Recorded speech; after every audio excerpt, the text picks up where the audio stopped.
Hey guys, welcome to Home Tunes. Home Tunes is your new way to learn.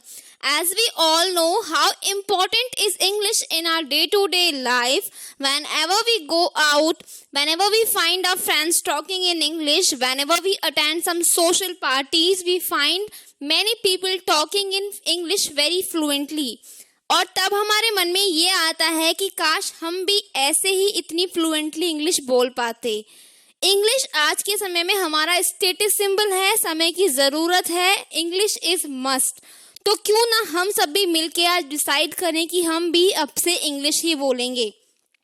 पर ये तो अक्सर हम पहले भी करते थे, लेकिन कभी नर्वसनेस में, कभी घबराहट में, कभी लोगों के डर से हम इस चीज़ को आगे नहीं फॉरवर्ड कर पाए, स्पेशली अजनबियों के साथ। क्योंकि जब हम किसी को खुद से इंट्रोड्यूस करवाते हैं या जब हम उनसे इंट्रोड्यूस होते हैं तो अक्सर हम डर जाते हैं कि हमें क्या बोलना है। जब एक स्टूडेंट दूसरे स्टूडेंट से मिलता है या जब एक हाउसवाइफ अपने हस्बैंड के फ्रेंड्स से खुद को इंट्रोड्यूस करवाती है तो वो थोड़ा सा नर्वस होते हैं कि हमें कैसे खुद को सोशली इंट्रोड्यूस करवाना है। तो आज का जो हमारा लेसन है वो इसी इवेंट पे बेस्ड है कि कैसे आप खुद को किसी स्ट्रेंजर के आगे इंट्रोड्यूस करेंगे। आज के समय में इंग्लिश कितनी ज़रूरी है ये हम सब जानते हैं, और ऐसा नहीं है कि हमने पहले कभी इंग्लिश बोलने की कोशिश ही नहीं करी हो। हमने ये ऑनलाइन क्लासेस भी इसीलिए शुरू करी हैं कि काफ़ी लोगों ने हमसे रिक्वेस्ट की कि हम लोग इंग्लिश समझ सकते हैं लेकिन हम लोगों को उतना फ्लुएंटली इंग्लिश में आंसर नहीं कर पाते हैं। और इसका रीज़न ये है कि हमारा जो थॉट प्रोसेस है वो हिंदी में काम करता है, क्योंकि हमारा एनवायरनमेंट ऐसा है, हमारी हैबिट्स ऐसी हैं, हमने जो लैंग्वेज शुरू से सीखी है वो हिंदी ही है। हम हर चीज़ को पहले हिंदी में ट्रांसलेट करते हैं, फिर हम उसको इंग्लिश में जवाब देते हैं, विच इज़ टाइम टेकिंग। इसीलिए हमारी इंग्लिश फ्लुएंट नहीं है। तो हमारा जो पहला मोटो है इंग्लिश सीखने के लिए वो क्या होना चाहिए, वो ये है कि कैसे हम अपने थॉट प्रोसेस को बदलें, कैसे हम चीज़ों को इंग्लिश में ही सोचना शुरू करें, कैसे हम इंग्लिश को अडेप्ट कर लें इस तरह से कि हमारा हर सेंटेंस इंग्लिश में ही दिमाग में आए और फिर हमारे मुंह से निकले। हमें हिंदी सोचनी नहीं है, हमें इंग्लिश ही सोचनी है और इंग्लिश ही बोलनी है। तो पहला टॉपिक आज की क्लास का होने वाला है कैसे हमें खुद को इंट्रोड्यूस करना है इन इंग्लिश। सबसे पहले आता है हाउ टू ग्रीट। जब भी आप किसी से मिलते हैं तो हम उन्हें ग्रीट करते हैं। ग्रीट क्या होता है? देखिए, हिंदी में जिन शब्दों को हम अभिवादन कहते हैं, इंग्लिश में वही ग्रीट होता है, एज इन नमस्ते। हिंदी में जब हम किसी से मिलते हैं अक्सर उन्हें हम नमस्ते से कह के संबोधित करते हैं। इन इंग्लिश वी जनरली से हाय, हेलो और हे। अब ये हे, हाय या हेलो जो शब्द होते हैं ये हमारे गेस्चर्स होते हैं कि हम कैसे किसी से खुद को इंट्रोड्यूस कर रहे हैं। अक्सर ऐसी जगहों पे हम किसी से अपना हैंडशेक भी कर सकते हैं, ये हमें कॉन्फिडेंस देगा अपनी बात को और अच्छे से रखने के लिए। Keep a very gentle smile on your lips. Gently आप उनसे हैंडशेक भी कर सकते हैं एंड आपको उन्हें ग्रीट करना है जैसे कि हाय, हेलो या हे से। ग्रीटिंग्स के ही जस्ट आफ्टर आता है हाउ टू इंट्रोड्यूस योरसेल्फ। कैसे आप खुद को उनसे इंट्रोड्यूस करेंगे। जब हमने ये शब्द कह दिए हे, हाय या हेलो, इनमें से कुछ भी एक आप सिलेक्ट कर लीजिए, what ever you find suitable. उसके बाद जनरली हम खुद के नाम से इंट्रोड्यूस करवाते हैं कि हेलो आई एम राहुल और हेलो आई एम शिवानी, और कुछ भी जो भी आपका नाम है आपको जनरली लोगों को सबसे पहले यही बताना होता है आपके बारे में।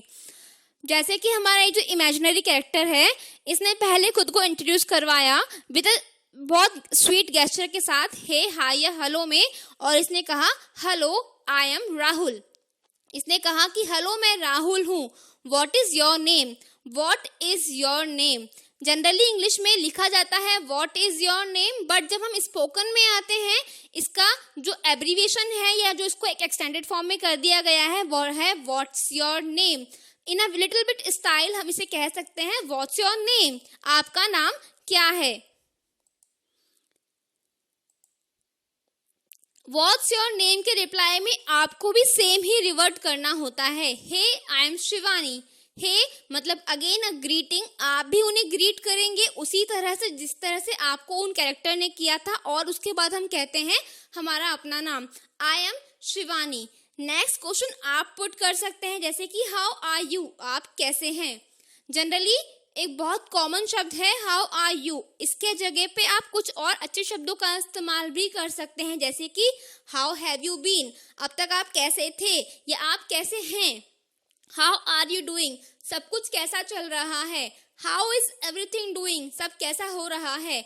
हाउ आर थिंग्स गोइंग, चीजें आपकी लाइफ में कैसी चल रही हैं। इन सब का मतलब एक तरह से वही है कि आप उनकी लाइफ के बारे में जानना चाह रहे हैं कि चीजें कैसी जा रही हैं। फिर से देखें, जब शिवानी ने खुद को इंट्रोड्यूस करवाया तो उसने कहा hey I am Shivani, how are you, आप कैसे हैं। उसने वहां पे कुछ और शब्दों का भी यूज किया जा सकता है, जैसे कि how have you been, how are you doing, how's everything going, how are things going, चीजें सब कैसी चल रही हैं। अब इसके रिवर्ट में हमें क्या कहना है। एक बहुत कॉमन सेंटेंस है जो कि हम सब यूज करते हैं, which is I am fine. I am fine का मतलब है हाँ मैं ठीक हूँ। ये बहुत कॉमन है और हम सभी इसे अधिकतर यूज करते हैं। इसके स्थान पर हम क्या कह सकते हैं, आई एम डूइंग वेल, हाँ मैं ठीक हूँ, मतलब वही है, बस आपके पास और अच्छे शब्द हैं। एवरीथिंग इज गोइंग वेल, सब कुछ बहुत अच्छा चल रहा है। थिंग्स आर गोइंग ग्रेट, चीजें बहुत अच्छी हो रही हैं। This is very basic content, लेकिन उस कंटेंट को हम कैसे इम्प्रूव करें। Hi hello how are you को कैसे कुछ और अच्छे शब्दों से हम रिप्लेस कर सकते हैं, this video is all about that. आप में से काफी सारे लोग ये सब कुछ जानते होंगे और आने वाले वीडियोस जो है वो काफी इंटरेस्टिंग होगी, क्योंकि उसमें कुछ ग्रेड अप कंटेंट होगा। I am fine Shivani, I am doing well, everything is going well, things are going great, what about you. जब उसने हमसे पूछा कि आप कैसे हैं, हमने उसे जवाब दिया कि थिंग्स आर गोइंग ग्रेट, सब कुछ बहुत बढ़िया चल रहा है।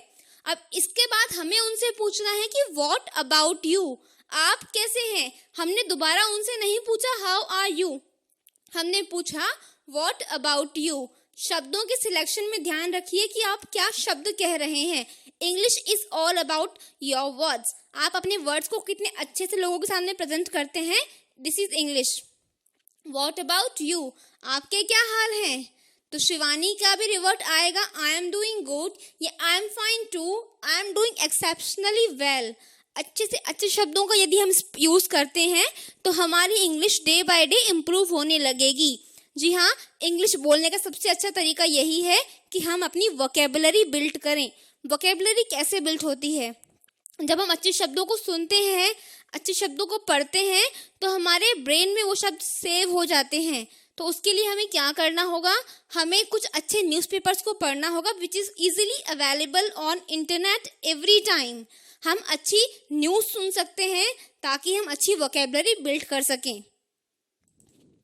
अक्सर जब हम खुद को इंट्रोड्यूस कर चुके होते हैं, एक दूसरे के बारे में पूछ चुके होते हैं कि आप कैसे हैं, अब हमें सोचना पड़ता है कि हम किस बारे में बात करें। जनरली हम लोग मौसम के बारे में बात कर लेते हैं कि मौसम बहुत गर्मी का है या बहुत सर्दी है या मौसम बहुत सुहावना है। तो ऐसे काफ़ी सारे टॉपिक्स होते हैं जिनसे हम बात को आगे बढ़ा सकते हैं, which is called conversation starter. देखिए, एक चीज़ होती है कॉन्वर्सेशन स्टार्टर जिसको हम कहते हैं टॉपिक सिलेक्शन, और एक होता है आइस ब्रेक करना। आइस ब्रेक करना का मतलब ये है कि आप ऑलरेडी बात की शुरुआत कर चुके हो, अब आपको केवल कुछ नए टॉपिक चाहिए अपनी बात को आगे बढ़ाने के लिए। और ये जो टॉपिक होते हैं ये बहुत फ्रिक्वेंटली आपके दिमाग में आ जाने चाहिए, आपको बहुत सोचना नहीं है। जैसे कि आप उनसे पूछ सकते हैं व्हाट डू यू डू, कि आप क्या करते हैं। यहाँ पे जब हम उनसे पूछ रहे हैं आप क्या करते हैं, यहाँ पे हम उनसे उनके प्रोफेशन के बारे में पूछ रहे हैं कि आप का क्या प्रोफेशन है। जैसे कि शिवानी क्या कहती है, आई एम अ हाउस वाइफ। हम में से अधिकतर लोग एज ए हाउस वाइफ हैं, तो हम ये कह सकते हैं आई एम अ हाउस वाइफ, मैं एक हाउस वाइफ हूँ। लेकिन आप में से कोई यदि बिजनेस वुमन है तो वो ये भी कह सकती है कि मैं एक बिजनेस वुमन हूँ, I am a business woman. Many of us are student, तो हम कहेंगे कि आई एम अ स्टूडेंट।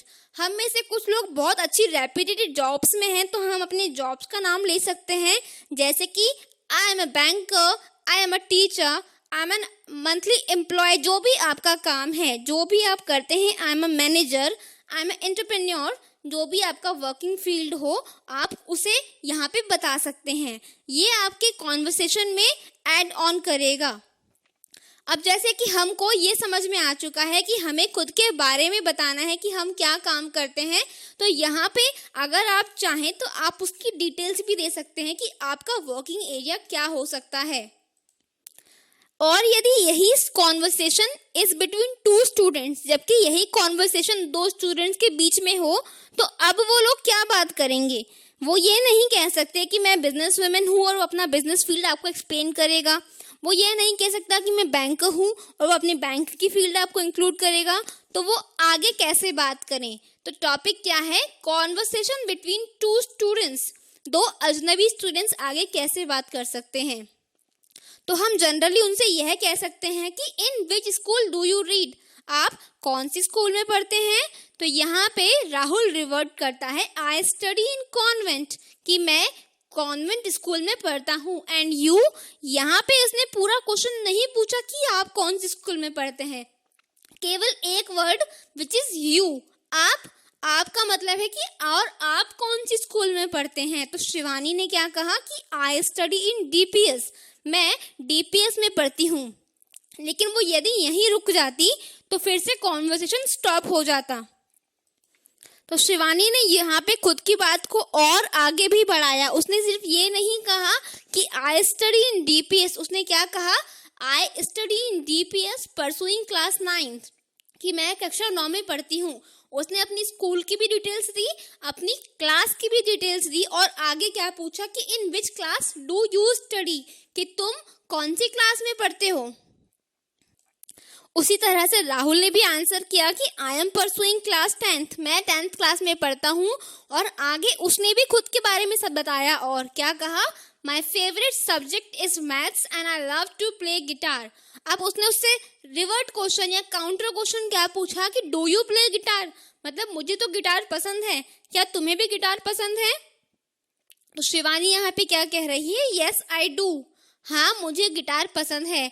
यहाँ पे हम यह भी कह सकते हैं कि यस आई प्ले गिटार, और यहाँ पे हमने बहुत अच्छे छोटे शब्दों में यह कह दिया कि हाँ मुझे गिटार पसंद है, यस आई डू।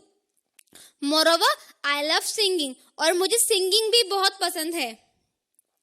अब यदि किसी ने कहना है कि नहीं मुझे नहीं पसंद है गिटार बजाना, तो वो क्या कहेगा? वो कहेगा I don't like to play guitar. तो उसने सिर्फ छोटे शब्दों में क्या कहा? नहीं, आई डोंट, मुझे नहीं पसंद है। But I love to dance, लेकिन मुझे डांस पसंद है। I love to speak English, मुझे इंग्लिश बोलना पसंद है। Do you speak fluent English, क्या तुम इंग्लिश फ्लुएंटली बोल सकते हो? यहाँ पे उसने खुद के बारे में डिटेल दी है कि नहीं मुझे गिटार तो पसंद नहीं है, पर मुझे डांस पसंद है, मुझे इंग्लिश पसंद है, क्या तुम इंग्लिश में बात कर सकते हो? तो उसने क्या कहा? Yes I do. तो वो ये कहेगा कि हाँ I love to speak English, जब उसको हाँ कहना है तो। और यदि वो कहता है कि नो मुझे नहीं आती है, तो वो क्या कहेगा? नो आई डोंट, मुझे इंग्लिश नहीं आती है। But I want to speak fluent English, लेकिन मुझे इंग्लिश बोलनी है, मतलब मुझे इंग्लिश बोलना सीखना है। जैसे कि हम सभी इंग्लिश बोलना सीखना चाहते हैं, तो हम क्या कह सकते हैं? हम कहेंगे I want to speak fluent English. हम सबका अभी उद्देश्य यही है कि हम सब इस लॉकडाउन पीरियड में अपने आप को बहुत फ्लुएंटली इंग्लिश बोलना सिखा सकें। तो हम क्या कहेंगे? आई डोंट, अभी तो मुझे नहीं आती है, but I want to speak fluent English, पर मुझे इंग्लिश सीखनी है। Can you please help me, क्या तुम मेरी हेल्प करोगी? अब यदि इनके सामने वाला इंसान आपके लिए फ्री है, अवेलेबल है, तो वो आपको ऑफकोर्स हाँ ही कहेगा कि बिल्कुल मैं आपकी मदद करूँगा। I will teach you, I will make you learn English. लेकिन यदि सामने वाला इंसान फ्री नहीं है और इवन उसको आपको सिखाने में भी कोई इंटरेस्ट नहीं है, तो वो आपको अवॉइड भी कर सकता है। कैसे? जैसे शिवानी ने किया। शिवानी ने क्या कहा? हे प्लीज डोंट माइंड, आप मेरी बात का बुरा मत मानिएगा। आई एम गेटिंग लेट, मैं लेट हो रही हूँ। कैच यू लेटर, तुमसे बाद में बात करती हूँ। Nice to meet you. अक्सर हम कुछ सिचुएशंस में स्टक हो जाते हैं उन लोगों से जिन्हें हमें अवॉइड करना होता है, लेकिन हमारे पास शब्द नहीं होते हैं, उन्हें हम कैसे मना करें? मना करना होता है लेकिन हम शब्दों के कमी के शिकार हो जाते हैं। तो हम क्या कहेंगे? हे प्लीज डोंट माइंड, आप बुरा मत मानिएगा। I am getting late, catch you later, मैं आपसे बाद में मिलता हूँ। Nice to meet you. यहाँ पे हमने अच्छे शब्दों का यूज किया ताकि सामने वाले इंसान को बुरा भी ना लगे और हमें उन्हें वो टाइम देना भी नहीं होगा। तो राहुल ने उनसे यही कहा, same here, nice to meet you too. मुझे भी आपसे मिलके अच्छा लगा। तो देखिए कैसे पहली ही मीटिंग में राहुल और शिवानी ने इतनी अच्छी लंबी कॉन्वर्सेशन कर ली। यहाँ पे कुछ हाउसवाइफ्स भी इस तरह की बातें कर सकती हैं, जैसे कि हम एक दूसरे से हमारी हॉबीज़ के बारे में बात कर सकते हैं। हॉबीज़ क्या होती हैं? हमारी हॉबीज़ होती हैं वो चीज़ें जो हम अपने खाली समय में करते हैं, जैसे कि लेजर टाइम में या स्पेयर टाइम में।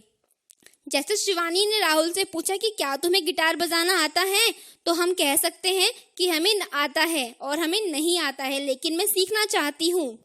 हमारे हाउसवाइफ्स के दिल में बहुत सारी चीज़ें होती हैं जो हम अक्सर सीखना चाहते हैं।